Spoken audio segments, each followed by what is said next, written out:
예, 경찰이 오늘 새벽 양경수 민노총 위원장의 구속영장을 집행했습니다. 불법 집회를 주도한 혐의에 대한 영장이 발부된 지 20일 만인데요.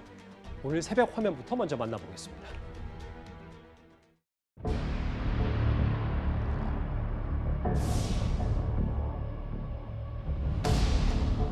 헌법 준비 제대로 열심히 해주십시오. 위원장님, 국민들께 한마디 해주시죠, 위원장님.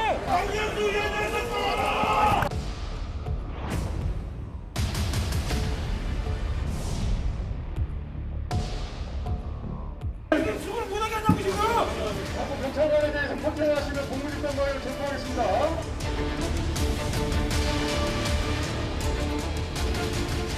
헌법 준비 제대로 열심히 해주십시오. 여태까지 보지 못했던 투쟁을 문재인 정권에게 똑똑히 보여주겠습니다.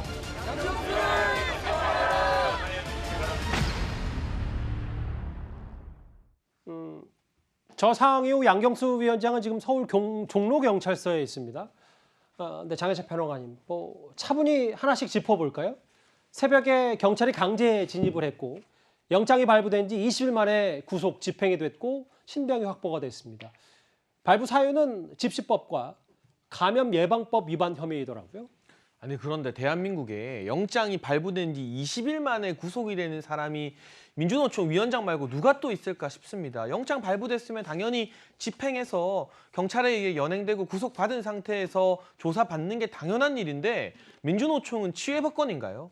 왜 이렇게 요란법석을 떨면서 20여일이 지난 다음에야 겨우겨우 눈치 보면서 구속을 시킬 수 있는 것이고 민주노총 위원장 1명 구속시키는데 수사팀 100명을 포함해서 41개 부대 총 3천여 명 가까운 인력이 동원되었습니다.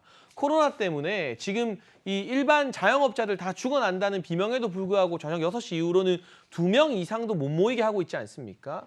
백신 맞아야 겨우 4명 모일 수 있게 하는 그런 조치까지 시행하고 있는 마당에 총 인력 3,000명을 집결시켜 가면서까지 요란 법석을 떨면서 겨우겨우 구속시킬 수 있을 정도로 민주노총 위원장이라는 자리는 대한민국의 법을 우습게 여겨도 되는 자리인지 많은 국민들이 고개를 갸웃거리면서 지켜봤을 것 같고요.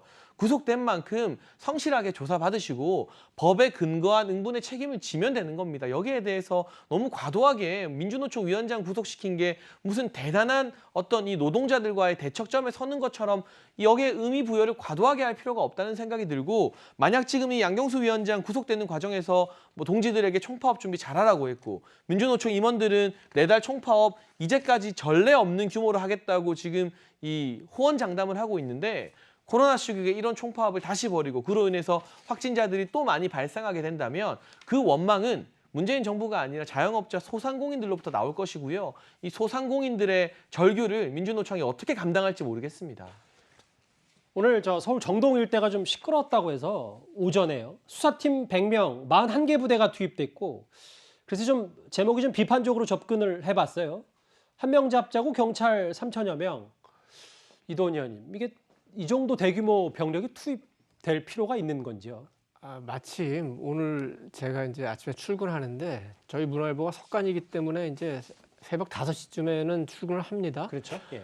그런데 그 서울역 지나서부터 이렇게 그 경찰 버스가 큰 도로에 이렇게 2줄씩 이렇게 차지하고 있고 소방차도 보이고 앰뷸런스도 보여서 무슨 큰 사고가 났나 이렇게 했는데 알고 보니까 이제 위원장 구속하는 양 위원장 구속하는 영장 집행하는 하기 위해서 그렇게 많이 동원됐다고 그러는데 40개 중대 3,000명 조금 과했던 게 아닌가 그런 생각이 들고 물론 이제 이해하는 면이 있습니다. 2013년에 당시 김영환 위원장을 체포하려고 할 때 마침 그 사옥에 경향신문 언론사가 들어있고 또 해서 당시 또 강력하게 또 노조 측에서 반발을 해서 이제 큰 폭력 사태가 일어난 적은 있습니다. 그러니까 여러 가지 가능성에 대응해서 준비한 측면이 있다고 볼 수는 있지만 그렇다고 해도 너무 과해요.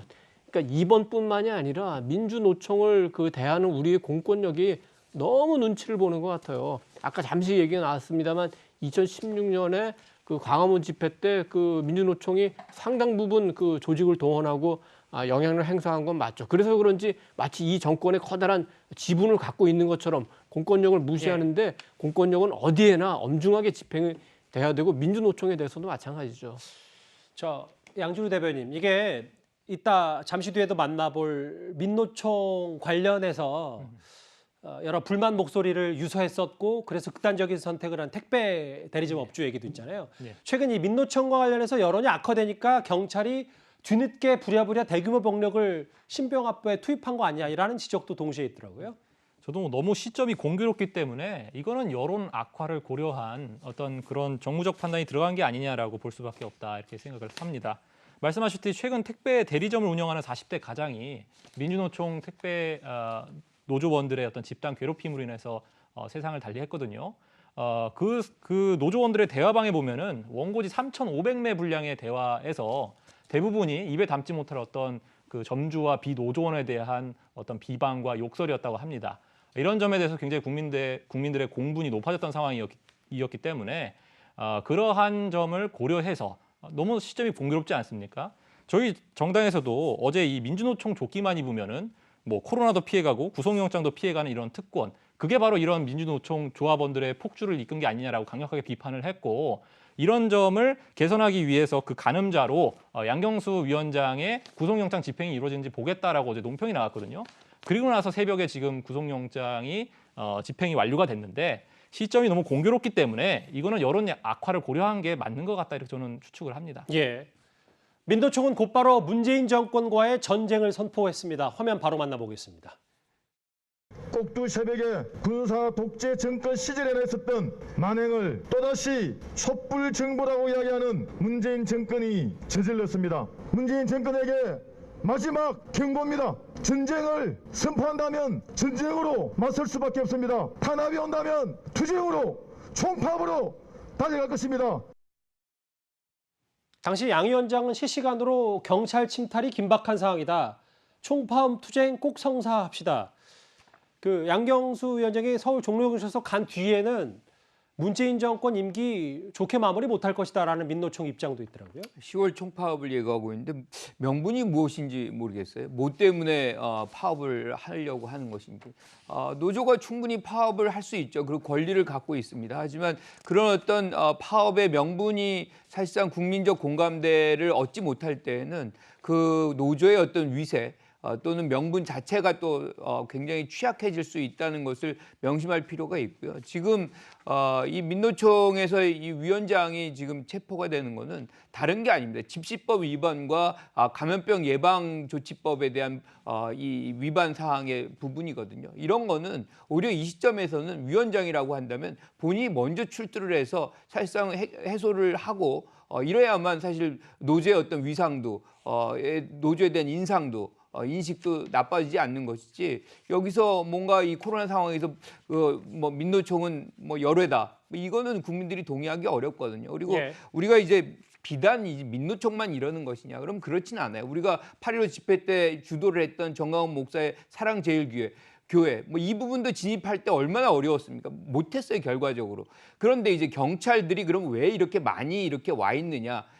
경찰이 뭔가를 법 집행을 할 때 사실상 거기서 또 물리적 충돌이 발생하고 사상자가 발생하고 이러면은 또 문제가 발생하는 거 아닙니까? 이제 불상사를 미연에 그렇죠. 방지하기 그런 걸 위해서. 방지하기 위한 목적인 것이지 이거를 뭐 한 명 잡는데 이렇게 했다. 그거를 비아냥거릴 일은 아니다 이렇게 봅니다. 예.